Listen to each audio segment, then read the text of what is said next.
আসসালামু আলাইকুম প্রিয় দর্শক, প্রথমে আমি ভিডিওটা নিয়ে কথা বলি। সবচেয়ে ভালো হতো যদি ভিডিওটা আপনাদেরকে দেখাতে পারতাম, কিন্তু আমি দেখাতে চাই না। এমনিতেও আমি ভিডিও দেখাই না, তারপর আমি এই ভিডিওটা তো দেখাতে চাই না, কারণ যে কারণে এই ভিডিওটা নিয়ে কথা বলবো সেই কারণে এই ভিডিওটা আরেকবার দেখানো ঠিক হবে না।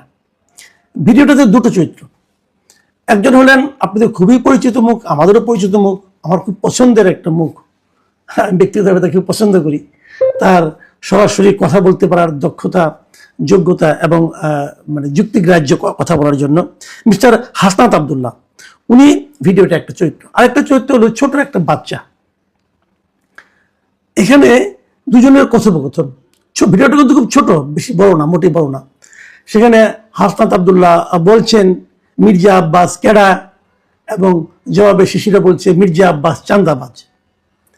মির্জা আব্বাস ও বলতেছে মির্জা আব্বাস চান্দাবাজ, মির্জা আব্বাস কেডা, মির্জা আব্বাস চান্দাবাজ। এই ছিল স্লোগান ধর্মী কথাবার্তা। মানে উনি ওই বাচ্চাটা হাসনাত আবদুল্লাহর সন্তান কিনা আমি ঠিক জানি না, তবে সন্তান না হলে সন্তান তুল্য কেউ একজন হবেন। তো এইভাবে দুজনে, মানে আমরা যেরকম ছোটবেলা আমরাও করেছি এরকম, আমরা আমাদের পিতাদের সঙ্গে এরকম করেছি যে বাবা একটা কথা বললো আমরা সেটা জবাব দিলাম, অথবা আমার সন্তানের সঙ্গে আমি এই ধরনের আচরণ করেছি। কোনো একটা বিষয়ে আমরা দুজন শুয়ে শুয়ে কথা বলতাম। এরকম একটা শুয়ে শুয়ে কথা বলার জন্য মানে যেরকম পরিবেশ থাকা দরকার, ঠিক সেরকম পরিবেশেই তারা কথাগুলি বলছিলেন। এই ভিডিওটা খুবই ভাইরাল হয়ে যায়, সবাই দেখতে থাকে এবং নানা ধরনের সমালোচনা এটা হতে থাকে যে এই ধরনের ভিডিও দেওয়া ঠিক কিনা। এই ভিডিওটা আমাকে গতকালকেই সকালের দিকে একজন পাঠিয়েছিলেন, তো এবং আমারই একজন সিনিয়র ভাই, উনি বললেন যে দেখেন এটা কি ঠিক, এটা কি নৈতিকভাবে সেই কাজটা ঠিক করলো। তো আমি কালকেই চেয়েছিলাম এটা কিছু বলবো, কালকে না বলে ভালো করেছি। কালকে বলতে কালকে আমি সন্ধ্যার দিকে বলতাম হয়তো ভালো করেছি, মানে তারপরে কিছু ফলো আপ ঘটনা আছে, সেটাও আপনাদেরকে আমি বলবো। তবে আমি কালকেই করি নাই কি কারণে সেটা একটু বলি। সেটা হলো এই ধরনের আজকাল সোশ্যাল মিডিয়ায় না নানা ধরনের কথাবার্তা কিন্তু থাকে, এবং সেই কথাবার্তার প্রেক্ষিতে নানা ধরনের ভুল বুঝাবুঝিও হয়। যেমন কিছুদিন আগে এই হাসনাত আবদুল্লাহর দুটো আপনার পোস্ট নিয়ে আমি কথা বলেছিলাম।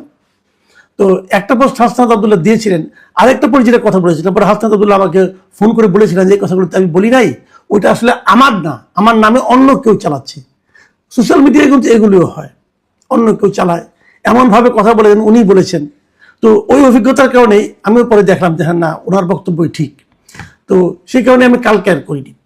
কিন্তু কালকে রাত 9টার দিকে হাসনাত আবদুল্লাহ নিজেই তার ফেসবুক পেজে, তার ভেরিফাইড ফেসবুক পেজে ওই যে ছবি ভিডিওটা, ওটার একটা ব্যাখ্যা দিয়ে উনি দুঃখ প্রকাশ করেছেন। উনি বলেছেন এই কাজটা ঠিক হয়নি। আমি প্রিয় দর্শক আপনাদের জন্য ওই পুরো ব্যাখ্যাটা, ওনার পোস্টে পুরো ব্যাখ্যাটা আপনাদেরকে আমি একটু পড়ে শোনাবো। উনি লিখেছেন, সম্প্রতি সামাজিক যোগাযোগ মাধ্যমে একটি ভিডিও ছড়িয়ে পড়েছে যেখানে বিএনপির একজন সিনিয়র নেতাকে নিয়ে আমাকে আপত্তিকর মন্তব্য করতে দেখা যায়। ভিডিওটিতে একটি শিশুকেও কথা বলতে শোনা যায়, যা বিষয়টিকে আরো সংবেদনশীল করে তুলেছে। উল্লেখ্য, ভিডিওটি নির্বাচনকালীন সময়ে ধারণ করা হয়েছিল এবং এটি আমাদের একটি ক্লোজড গ্রুপে সীমাবদ্ধ ছিল। তবে গতকাল এই ভিডিওটি বিভিন্ন সামাজিক যোগাযোগ মাধ্যমে ছড়িয়ে পড়ে। ভিডিওটির জন্য আমি নিঃশর্ত আন্তরিকভাবে দুঃখ প্রকাশ করছি। এই কাজটি করা কোনোভাবেই উচিত হয়নি। ভবিষ্যতে যেন এ ধরনের অনাকাঙ্ক্ষিত ঘটনা পুনরাবৃত্তি না ঘটে এবং রাজনৈতিক পরিমণ্ডলে পারস্পরিক শালীনতা ও সৌহার্দ্য বজায় থাকে তা নিশ্চিত করতে আমি দৃঢ় প্রতিজ্ঞ। ফ্যাসিবাদ উত্তর রাজনীতিতে ব্যক্তিগত আক্রমণ, ঘৃণা বা বিদ্বেষ ছড়িয়ে রাজনৈতিক সৌহার্দ্য ও পারস্পরিক শ্রদ্ধাবোধ নষ্ট করার সংস্কৃতিকে আমরা কোনোভাবেই সমর্থন করি না। সুস্থ, সহনশীল ও দায়িত্বশীল রাজনৈতিক চর্চাই সবার প্রত্যাশা। আমার কাজের জন্য আমি আবারও দুঃখ প্রকাশ করছি। হাসনাত আবদুল্লাহর এই যে পোস্ট আমি আপনাদের টোটালটা পড়ে শোনালাম, এই জন্যই পড়লাম যে এই পোস্টটা পড়ে আমি মুগ্ধ, আসলে মুগ্ধ, আমি খুবই খুশি হয়েছি। দেখেন, মানুষ মাত্রই ভুল করতে পারে। পৃথিবীতে আপনি একটা মানুষ খুঁজে পাবেন না, আমি আমাদের হযরত মুহাম্মদ সাল্লাল্লাহু আলাইহি ওয়াসাল্লামের কথা বাদ রাখছি, এর বাইরে একটা মানুষ আপনি খুঁজে পাবেন না যার জীবনে কোনো ভুল নাই, পাবেন না। সবারই কিছু না কিছু ভুল আছে, কিন্তু সেই ভুলটা স্বীকার করতে পারার মতো মানসিকতা, এটা হলো সবচেয়ে গুরুত্বপূর্ণ। কেউ ভুল স্বীকার করে না, কিন্তু ভুল স্বীকার করতে চায় না, কিন্তু হাসনাত আব্দুল্লাহ ডিটেল লিখে উনি ওনার ভুলটা স্বীকার করেছেন এবং উনি দুঃখ প্রকাশ করেছেন। এই যে মানসিকতা, এই যে চর্চা, এই যে আচরণ, এটাকে কিন্তু প্রশংসা করতেই হবে।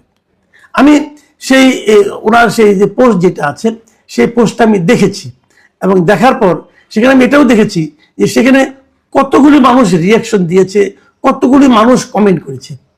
আপনি শুনলে অবাক হবেন, আমি ম্যাক্সিমাম কমেন্টগুলো পড়েছি। আমি দেখেছি প্রায় এখানে যে 3 লাখ মানুষ এটাকে দেখেছে এবং মানে রিয়াকশন দিয়েছে এবং 22,700 মানুষ এখানে কমেন্ট করেছে। এই মানে কমেন্টটা, ওনার পোস্টটা 3,000 শেয়ার হয়েছে, মানে একটা বিশাল অনেক লোকের ইনভলভ হয়েছে এবং ম্যাক্সিমাম রিয়াকশনগুলি কিন্তু পজিটিভ রিয়াকশন। আমি কিছু কমেন্ট পড়ার চেষ্টা করেছি, সবগুলি কমেন্টে যে জিনিসটা নাকি কমন ছিল, প্রায় কমেন্টে, অধিকাংশ কমেন্টে, সেটা হলো এই যে দুঃখ প্রকাশ করা, নিজের ভুলের জন্য ক্ষমা চাওয়ার যে প্রবণতাটা, যে কালচারটা, সবাই কিন্তু এটাকে প্রশংসা করেছেন এবং সবাই বলেছেন আপনি আগামী দিনেও এই চর্চাটা অব্যাহত রাখবেন। এই যে কথাটা বলছে, একজন লোক ভুল করেছে, ভুল স্বীকার করেছে, সবাই হুমড়ি খেয়ে সেখানে প্রশংসা করছে কেন? অথবা আমি বা কেন ওনার একটা ভুল স্বীকার নিয়ে একটা কন্টেন্ট করতে যাচ্ছি, সেই ব্যাখ্যাটা একটু করতে চাই। আসলে আমাদের এখানে ভুল স্বীকারের কোনো কালচার নাই। কিছুদিন আগে আমরা দেখেছি আমাদের যোগাযোগ মন্ত্রী মিস্টার রবিউল আলম রবি, শেখ রবিউল আলম রবি, উনি কিন্তু চাঁদাবাজি নিয়ে একটা কথা বলেছিলেন। উনি বলেছিলেন এটা চাঁদা এবং চাঁদা নেওয়া এবং চাঁদাবাজি নাকি এক না, আপোষ নিলে সেটা চাঁদাবাজি নয়, এরকম নানা রকম কাহিনী। এটা উনি ব্যাখ্যা দিতে পরের দিন আবার উনি এমনভাবে কথাটা বলেছেন যে ওনাকে আবার পরের দিন ব্যাখ্যা দিতে হয়েছে এবং সেই ব্যাখ্যা কি সবার কাছে গ্রহণযোগ্য হয়েছে? আমার কাছে হয় নাই, অন্যদের কাছে কি হবে? কারণ উনি আগের দিন কি বলেছেন সেটা তো আমি নিজেই শুনেছি, ওটা তো ভিডিও এখনো আছে, উনি ব্যাখ্যা দিয়েছেন। এবং তারপরে উনি আবার দেখলাম গতকালকে আবার সেই একই কথা রিপিট করছেন। উনি আবারও বলছেন যে চাঁদাবাজির পক্ষে ওনার বক্তব্য উনি দিচ্ছেন, চাঁদার পক্ষে দিচ্ছেন বক্তব্য। এখন এই যে জিনিসটা, উনি কিন্তু ওনার এই ভুলটাকেই সত্য প্রমাণ করার জন্য উঠে পড়ে লেগেছেন। আমরা এরকম আগেও দেখেছি, অনেক পলিটিক্যাল লিডার একটা কথা বলে ফেলেন, পরে বলেন কি আমার কথা ভুল ব্যাখ্যা করা হয়েছে। আর আমি ব্যাখ্যা করার কি আছে, ভিডিও চালাইছে, আপনি কি বলেছেন সেটা ভিডিও আমরা দেখেছি, তো ভিডিওতে আমরা ব্যাখ্যা কি করলাম? ওর তো ব্যাখ্যা করার কোনো সুযোগ নাই। এরকম অনেক উদাহরণ আপনি পাবেন। এর মধ্যে আমরা অন্তর্বর্তীকালীন সরকারের সময় দেখেছি, তারপরে দেখেছি পলিটিক্যাল লিডাররা ভুল স্বীকার করেন না।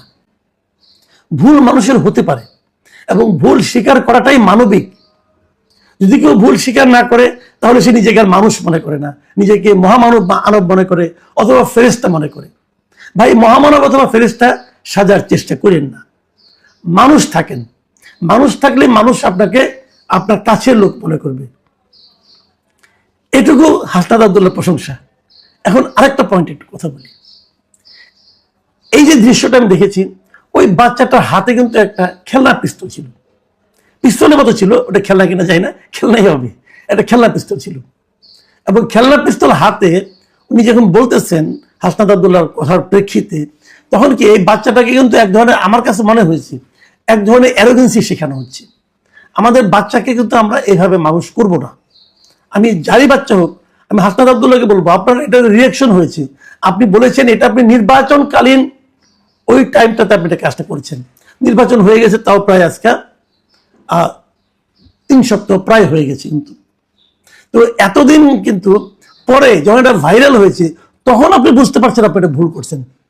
যখন আপনি সমালোচনার মুখে পড়ছেন তখন আপনি বুঝতে পারছেন এটা ভুল করেছেন।